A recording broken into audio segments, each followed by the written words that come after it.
Good afternoon. My name is Sam Thorner, and I'm the Managing Director of Multifamily Programs at Kentucky Housing Corporation. Also joining me from KHC is Jeremy Ratliff, Deputy Executive Director and General Counsel. We have Anthony Wright, who's the Assistant Director for Multifamily Programs, and Terry Helton, who's one of our program administrators. So Anthony and Terry will be helping manage the chat. So I'll go over a few housekeeping items. So this session is going to be streamed on KHC's YouTube channel and will be available for viewing after the session is concluded. So please keep your microphone muted. I will periodically pause to provide opportunity for people to comment. So when that happens, please use the raise hand feature to indicate that you want to speak, and do not unmute your mic until you've been called on. The raise hand feature is located in the lower right portion of your Zoom screen under reactions. Please mute your mic again after you're done speaking. And if you wish to provide comments in the chat, our staff is going to be monitoring, and they're able to present those comments on your behalf if you wish. Please make sure your chat is set to everyone so that they can see your comments. And also, if you wouldn't mind, please put your name and your organization in the chat so that we can have as much of a roll call as we can of everyone who is here. So we'll go ahead and get right into it. The agenda for today, first, obviously the welcome and introductions. We'll be talking a little bit about the QAP development timeline. Then we'll go into changes to the QAP scoring items, changes to pools and allocations of credit, and then we'll open it up at the very end for any topics that the participants wish to discuss. So the development timeline, we will, after this developer forum, we'll have another developer forum in early January. At that point, we're hoping to be able to provide you with a red line of the QAP, the guidelines, and the scoring workbook. At the end of January, we're going to have the public hearing for the QAP, and then we will be presenting the final version to the board of directors and then to the governor's office in February. The goal will be to have applications open in May, and then they will close in August, and the funding award announcement will be in January of 2023. So for this next QAP, we are intending to keep most of the scoring similar to the 2021-22 scoring workbook. It's more of a tweaking than creating significant changes. One thing that I would note is that the most recent census data has not yet been made available to us, and this could have an impact on many of the scoring items. So once that data is available, we are going to be reevaluating our scoring criteria to determine if further adjustments are necessary, and we will be updating those scoring items that use the census data. So first, we're going to talk about scoring elements for all projects. I've included screenshots of the scoring items. Those screenshots are from the 2021-22 scoring workbook and have not yet been updated with any of these proposed changes we're going to be talking about. All right. So the first scoring item that we're going to be talking about is the asset management risk score. So this one of the more significant priorities for us in the development of the QAP is ensuring that projects are awarded are the projects that are most likely to have long-term success and viability.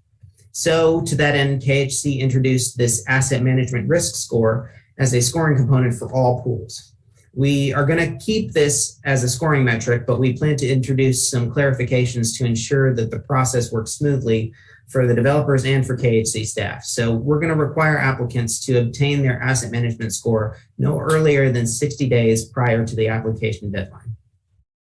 The score provided to the applicant at that time will be used for the purposes of the development team capacity scoring item and any other scoring items in the scoring workbook that employ the asset management risk score, including tiebreakers. Just to be clear, development teams can request asset management risk score at any time for informational purposes. but the only asset management score that we will use for scoring purposes will be the one that's obtained within that 60-day window prior to the application due date. Additionally, the new QAP will clarify that when asset management risk score is used as a tiebreaker, we are going to be evaluating the risk score of the management company, not anyone else on the development team. The next scoring item relates to disadvantaged business participation. So in 2019, KHC's Diversity, Equity, and Inclusion Committee began working with an outside consultant to evaluate KHC's internal and external operations with the goal of making KHC as inclusive as possible for our staff, our customers, and our partners. For a long time, KHC has incentivized the participation of disadvantaged businesses in the development of affordable housing, including the availability of points in our latest QAP for the development teams that included disadvantaged business. The same amount of points have also been available for development teams that include nonprofit organizations or applicants who retain a disadvantaged business as a contractor. So for our next QAP, we are considering further prioritizing the participation of disadvantaged businesses, particularly in the development team, in the role of co-developer or developer. And we're not really considering any other changes to scoring items that affect all projects. So I'm going to open it up for any comments on the scoring for all projects. And Anthony, if you wouldn't mind recognizing anyone who has their hand raised.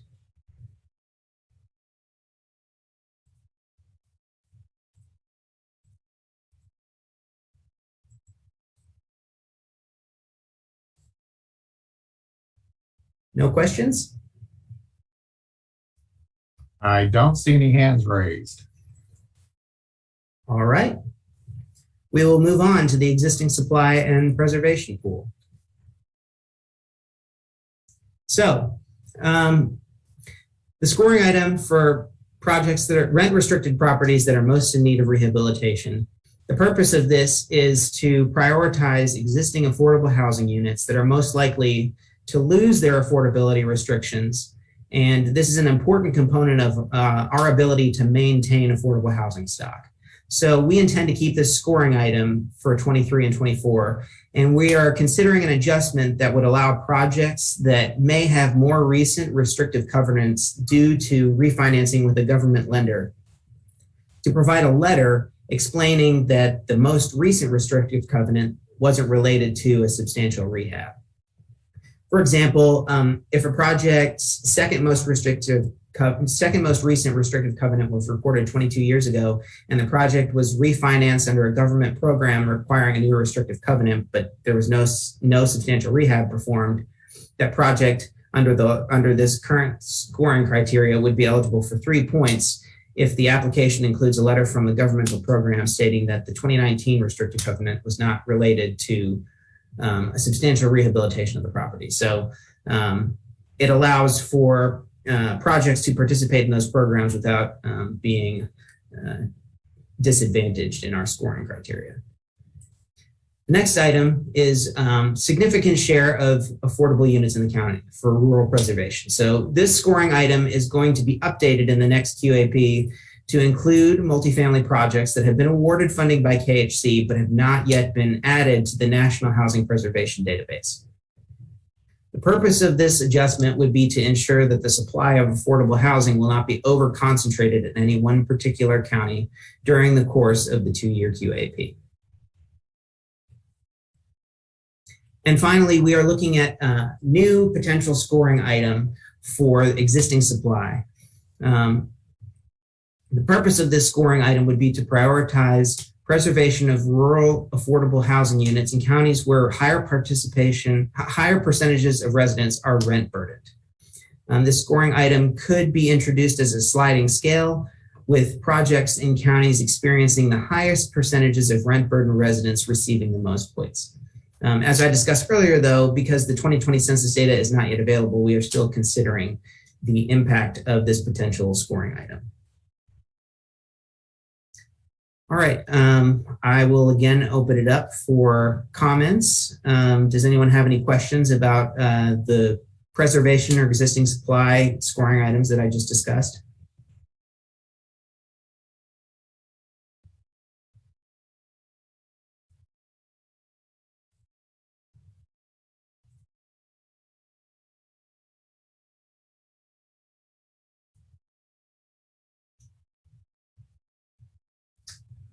Sam, Yes. there is a question in the chat asking about the rent burden counties. They're asking, is it a sliding scale and what data is it tied to?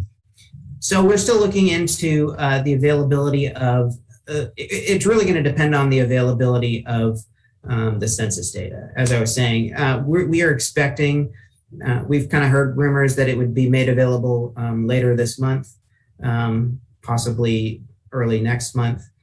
So we're just going to continue to monitor and hold off on making a final decision until we know exactly which source of data we're going to be able to use.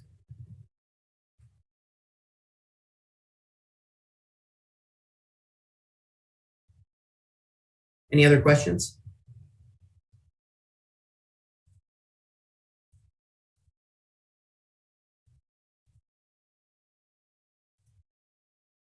All right.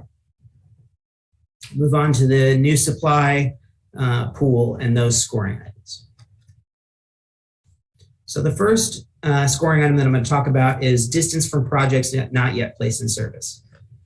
So we're going to keep this scoring item, but we're going to make some adjustments. The first adjustment that we're going to make is including all projects, not just projects approved in the last 2 years.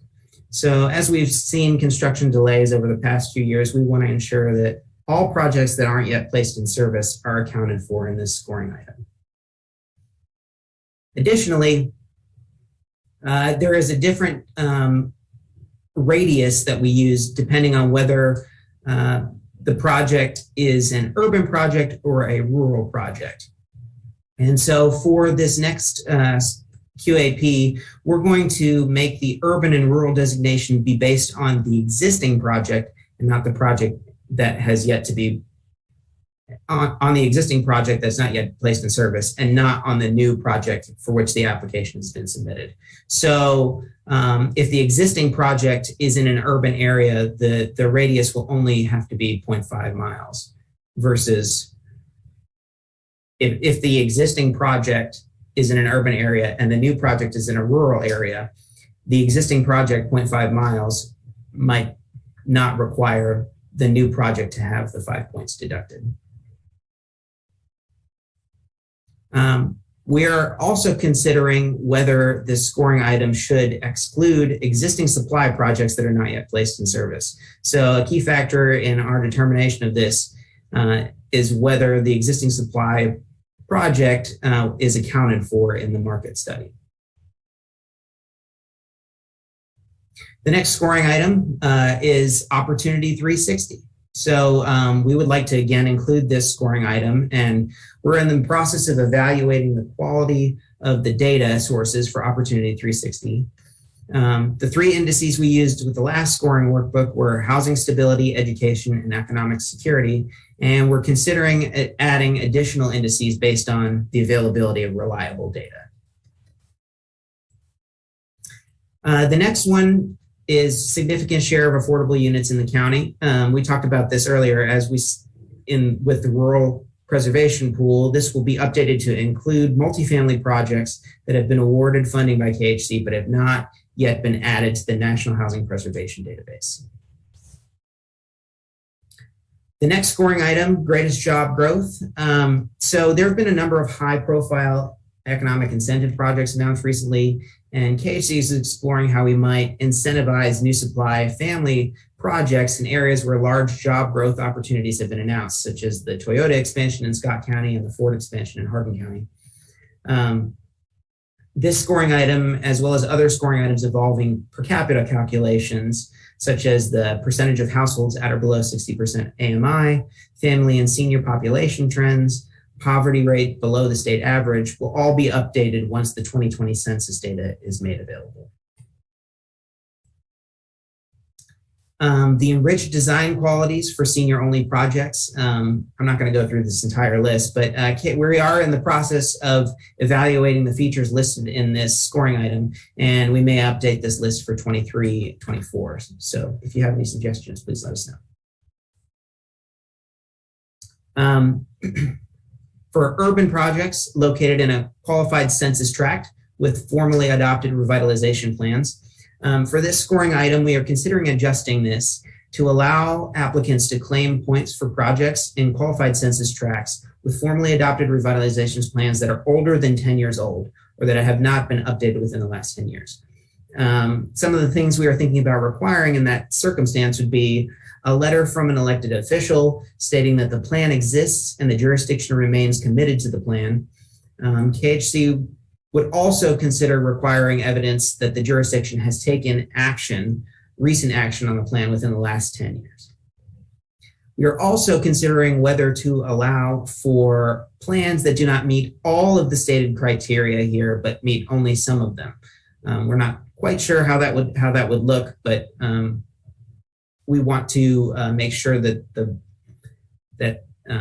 those criteria are met while also allowing for older plans that may not have every single one of those goals in them. All right, so a couple of potential new criteria for new supply pools.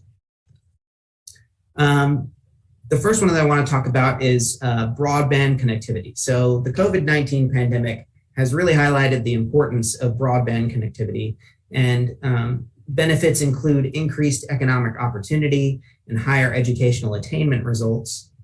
To that end, KHC is considering incentivizing the provision of broadband services in new supply projects. If implemented, we would require that the cost of broadband be paid for by the owner.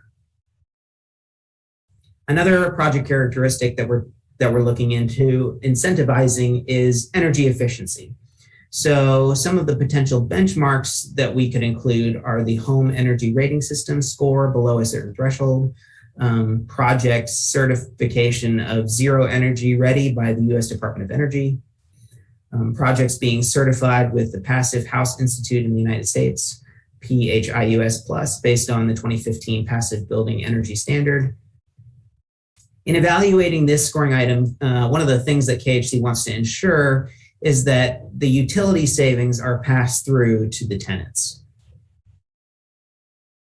Finally, KHC is considering offering points to projects proposed in counties in which KHC has not funded a LIHTC project within a certain period of time. So the longer it's been since KHC has funded a LIHTC project in that county, the more points we would be providing to a project proposed in that county. All right. Are there any comments?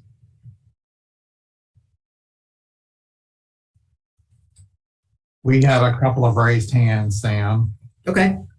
I'm going to call on first. Looks like the first hand up is Johan Graham from AU Associates. Johan, if you could unmute yourself. Hey, I just wanted to follow up on that last slide about energy efficiency. Yes. In this construction market, is there any consideration to either, if those things are the things we're going to add to the QAP, either increasing the cost containment allowance or doing other things, because those seem like things that would all make this more difficult right now for our contractors and developers to get built. And then, I do worry about that given the construction market right now. And the second point on that slide is, would that be, like sometimes there's been no LIHTC project in a county in a certain period of time for two reasons. One, the market's not there. And then two, the QAP has, the way the scoring has been, has disincentivized those counties. Mm-hmm. So I worry a little bit about just adding counties with extra points, because that's where all your applications are going to go. Like if there's points for certain counties, that's where all your applications are going to be, given everything else being equal. So that just be I guess cognizant of that if there's bonus points for certain counties, then all your applications will be in those counties. That's a great point. Thank you. We will take that into consideration. Thanks, Johan. Looks like the next hand we have raised is Anthony Elmore from Wabuck. Anthony, please unmute yourself. Yeah, Sam, to piggyback on what Johan was saying on the energy efficiency, concern would be the more energy efficient equipment that's available, it's less likely that it's going to be made available to a larger market. So right now, it's very difficult to get materials, the equipment that's not available to a lot of folks. It's going to be difficult to get. We did a passive house project, and during COVID, we found out that there was going to be a delay of about 6 to 7 months on the HVAC equipment just because it's not readily available. So encourage you to keep that in mind, that folks could obligate themselves to that and then not be able to get equipment. That's a good point. Thank you for bringing that up.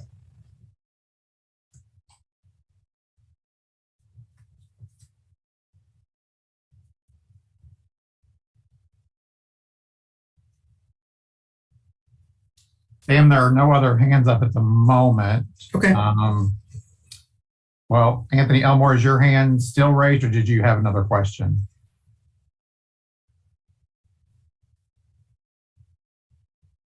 Okay, looks like he lowered his hand. Thanks, Anthony.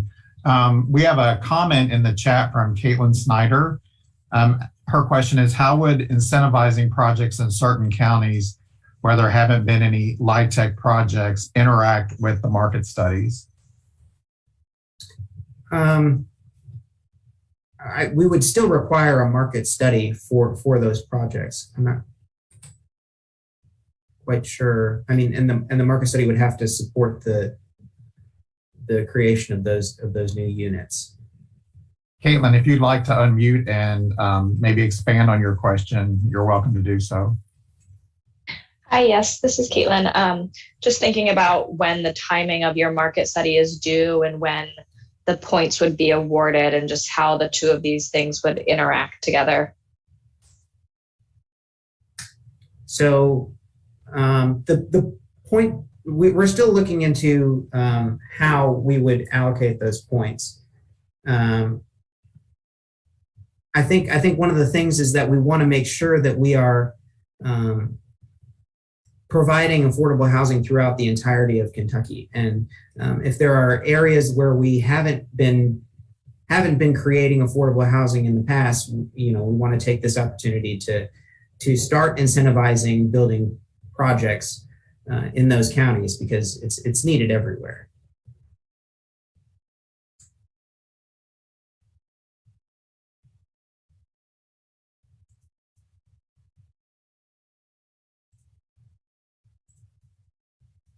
Thanks, Sam. I don't see any other hands raised or comments in the chat. Okay. We will move on then. So changes to pools and allocations of credit. So we intend to generally keep pools similar to the previous QAP, including the innovation pool. So the innovation pool has been extremely successful, and we want to continue the momentum for innovative projects.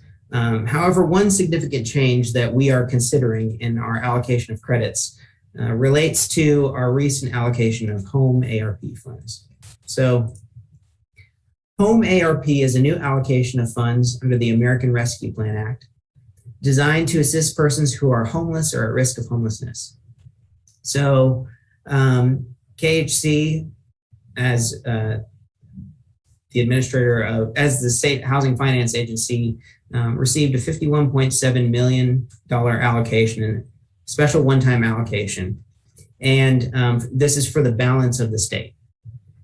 These home ARP funds must be used to primarily benefit qualifying populations. So those who are homeless, at risk of homelessness, fleeing or attempting to flee domestic violence, dating violence, sexual assault, stalking, or human trafficking, or other populations where assistance would prevent homelessness or serve those at greatest risk of housing instability. The eligible activities under the home ARP funds include development of affordable rental housing. And KHC has a draft of our allocation plan for the home ARP funds that we'll be receiving that's available on our website. So in light of that, KHC is considering whether to set aside a portion of our 9% tax credit allocation to couple with home ARP funds for the development of supportive housing projects to serve the home ARP qualifying populations.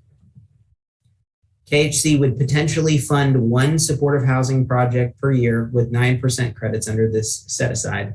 I'm using the term set aside to describe it, but we're still exploring the best implementation method of how we would allocate these credits for supportive housing. It might be a separate pool, it might be a set aside, or it could be an entirely separate RFP process outside of our normal funding round. We are also looking into the use of home ARP funds as straight gap financing. So some potential supportive housing project characteristics. Louisville and Lexington receive their own separate allocations of home ARP funding. So we're probably going to be looking at projects that are located in the balance of state. The projects would probably be about 40 plus units. They would have no permanent debt, and so they would likely have to have different underwriting requirements to support this characteristic. And our underwriting, we're still looking at how this all would play out. So we're still our underwriting requirements would still be in development at this point. The referrals would be from the coordinated entry program, and the home ARP funds would be used potentially in capital financing stack as well as for supportive services.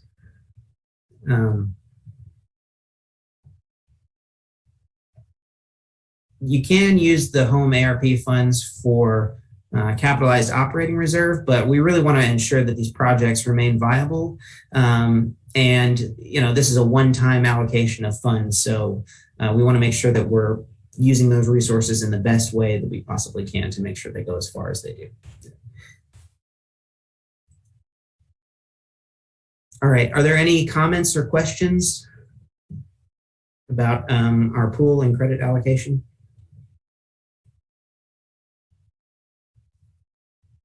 Sam, this is Anthony. We have a couple of questions in the chat.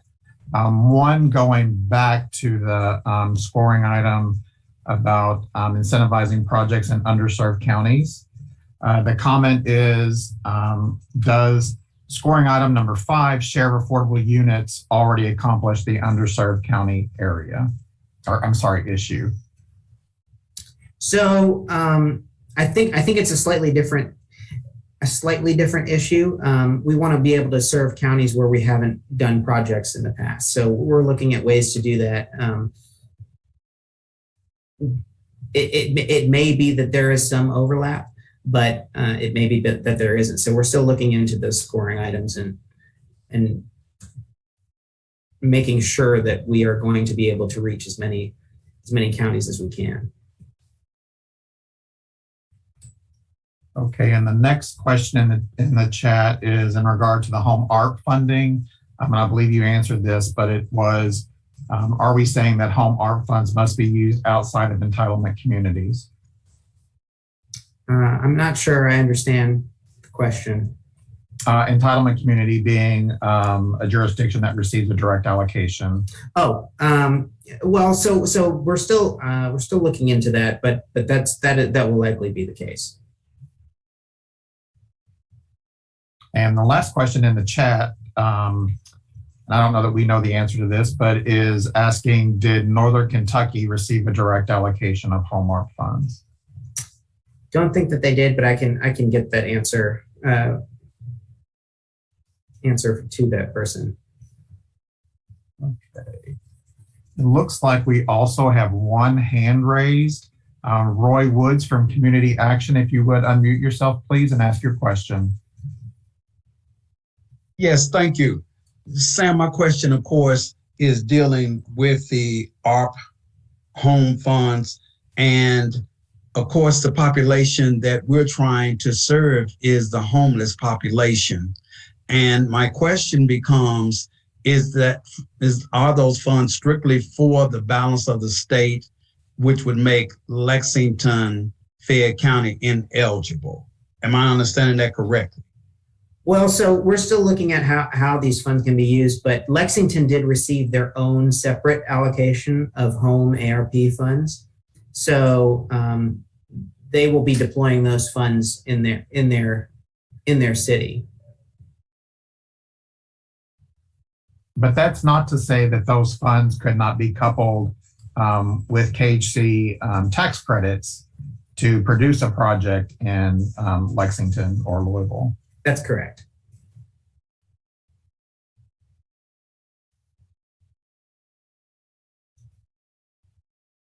Okay, Roy, if that answers your question, you can lower your hand. And I see no further hands raised at this time, nor questions in the chat. All right. Are there any topics that we didn't address today that any of the participants wish to discuss? Please raise your hand if you'd like to speak.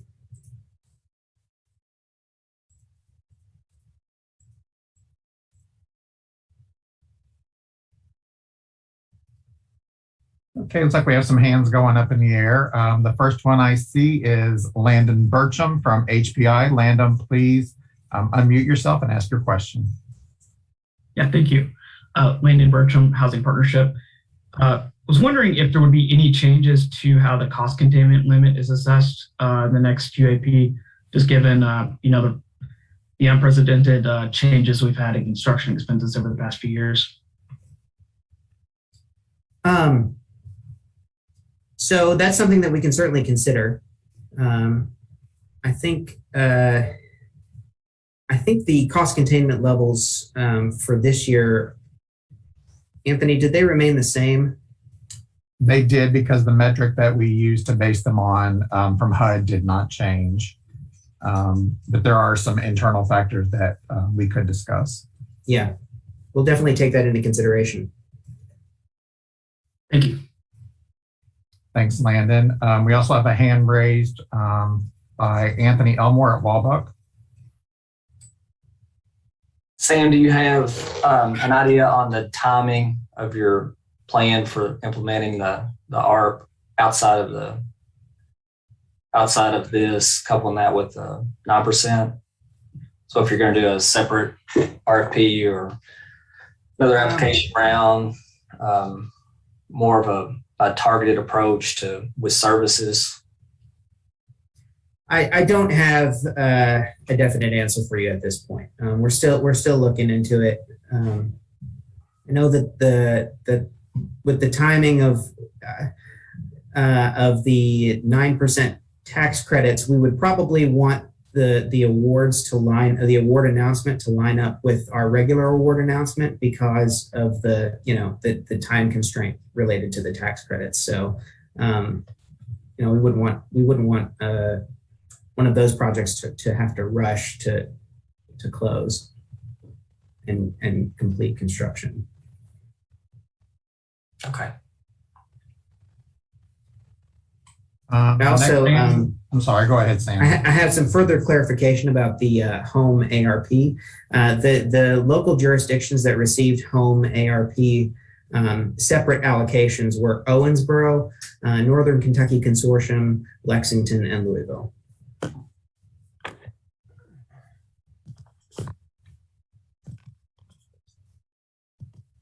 And we have a hand raised from Johan Graham at AU Associates. Hey, I just wanted to reach back and touch on something that Anthony talked about earlier, and then somebody else just brought up as well about the construction cost. I know some other states have explored going into the passive house, the more lead design and things like that, but I've been around at least long enough to know when we had our debacle over the heat pump water heaters that were even manufactured in Louisville, and how difficult that was, even though the manufacturing was in Louisville, how difficult it was to get them, install them, find people who could service and install them and maintain them. Just that we are not in a state that has resources that are like cutting edge access to some of these things, to either the equipment or the ways to service them. And I just want to be really careful and mindful of doing as many units as we can do with the money we have in terms of production, and not necessarily worrying about the bells and whistles that if we're 5 years behind the trend, I think we'll be okay. But just making sure we can produce as many units as we can with the money we have, and maybe not be on the cutting edge of some of these things that are really difficult to do, especially in a pandemic with a supply shortage. Thank you for that comment, Johan. We will definitely take that into consideration.